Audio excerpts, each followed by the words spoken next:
Sejam bem-vindos a mais um Inspira Papo. Eu tô aqui com a Djamila, que junto com o Lázaro Ramos, juntos mas em momentos diferentes, fizeram palestras sobre diversidade, sobre empoderamento, trazendo essa noção para a galera da Caixa, para os mais de 700 associados que puderam acompanhar esse evento maravilhoso. Obrigada, Djamila. Eu que agradeço. Vamos falar um pouquinho empoderamento. É um desafio empoderar.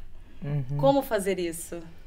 É um desafio, sobretudo no momento em que esse conceito, que ele vem sendo discutido desde a década de 60, teoricamente, a gente percebe um esvaziamento dele hoje, né? Então as pessoas usam muito a palavra, às vezes sem entender o significado potencial transformador que ela propõe.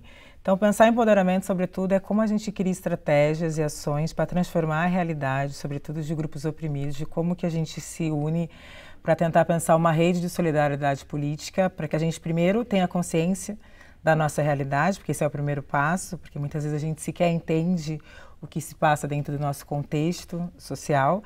E a partir disso, a partir dessa consciência, como é que a gente, juntos e juntas, cria formas de fortalecimento coletivo de determinados grupos. E quais são essas formas, né? Como fazer isso? Óbvio que unir os grupos talvez seja um pouco mais simples, mas quais ações, né, precisam ser feitas dentro de uma comunidade para que essas pessoas se empoderem e consigam empoderar as outras?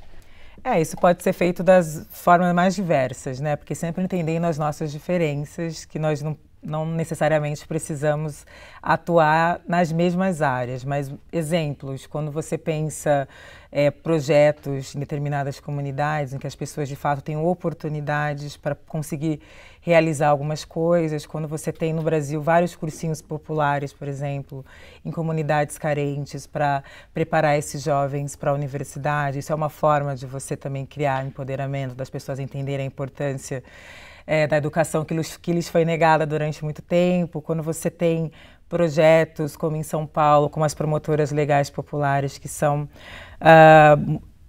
mulheres, professoras, enfim, ativistas que dão cursos para mulheres, sobretudo da periferia, sobre noções de direito e feminismos, para que elas reproduzam isso depois nas suas comunidades, para como lidar, por exemplo, quando uma mulher da comunidade sofre violência doméstica, por exemplo. Então são várias ações que acontecem pelo Brasil de pessoas que estão fazendo coisa que muitas vezes essas ações elas não são visíveis, né? E aí dá um pessimismo às vezes na gente, parece que nada está sendo feito, quando na verdade existem várias pessoas em diversas áreas, seja no campo, que a gente tem várias pessoas no campo, no mundo urbano, fazendo ações, mostrando para aquele grupo, olha, essa é a nossa realidade e como é que juntos e juntas a gente pode se fortalecer para combater, para criar uma rede de fortalecimento entre nós, para que a gente consiga acessar espaços que nos são negados, né, ou nos foram negados. Às vezes é um trabalho de formiguinha, né? Porque às vezes, por exemplo, você tem uma informação, mas a sua vizinha não tem, o seu vizinho não tem.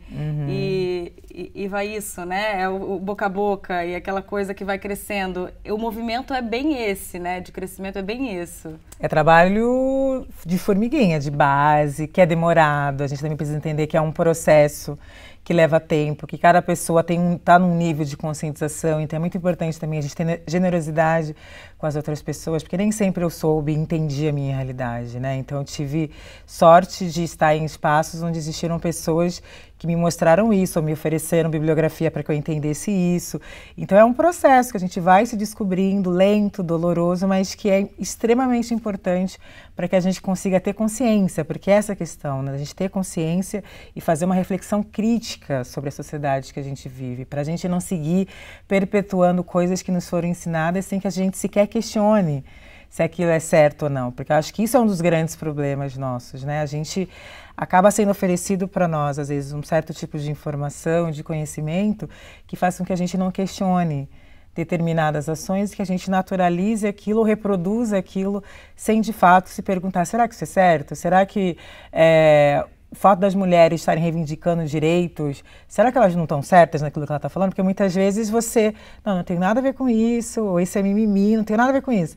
Em vez de entender aquela realidade, se mergulhar dentro daquela realidade, ler sobre aquela realidade, para entender o porquê que aquele grupo está falando aquilo, né? A gente vive num país que tem um nível altíssimo de violência contra mulheres, né? De que a cada 11 minutos a mulher é estuprada. A gente é num país extremamente violento para com as mulheres. Então é importante que as pessoas entendam essa realidade, até para entender por que esses grupos precisam se empoderar e se fortalecer para lutar contra esse estado de coisas. Isso nada mais é do que empatia.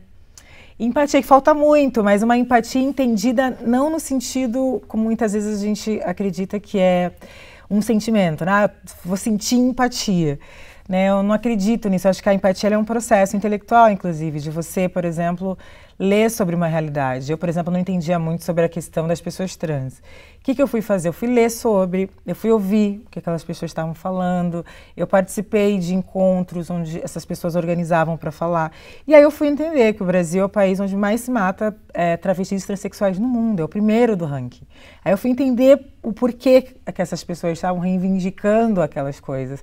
Mas é um processo, eu também tenho que estar disposta e aberta, né, a entender aquela realidade, porque quando eu entendo, automaticamente eu vou criando empatia, porque eu vou querer me solidarizar com aquela realidade, mesmo sendo uma realidade diferente da minha. Sim, é entender a diversidade. Entender a diversidade. E ver que cada um dentro do seu nicho, cada um dentro da sua realidade está...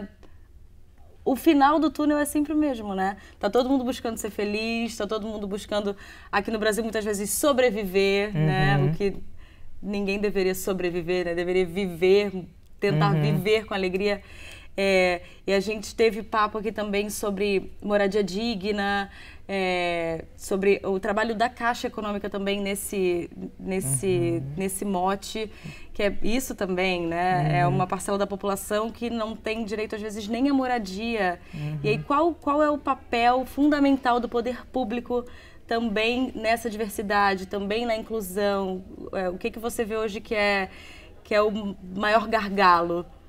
É uma ótima pergunta, porque pensar em empoderamento, existe alguns estudiosos que acham que a gente pode pensar em termos de políticas públicas. Então, quando você faz ações e políticas, por exemplo, como você teve Minha Casa e Minha Vida, e aí a mulher que tem a escritura da casa, essa é uma maneira de você empoderar as mulheres através de uma política pública, já que as mulheres no Brasil são as mais pobres do que os homens, por exemplo.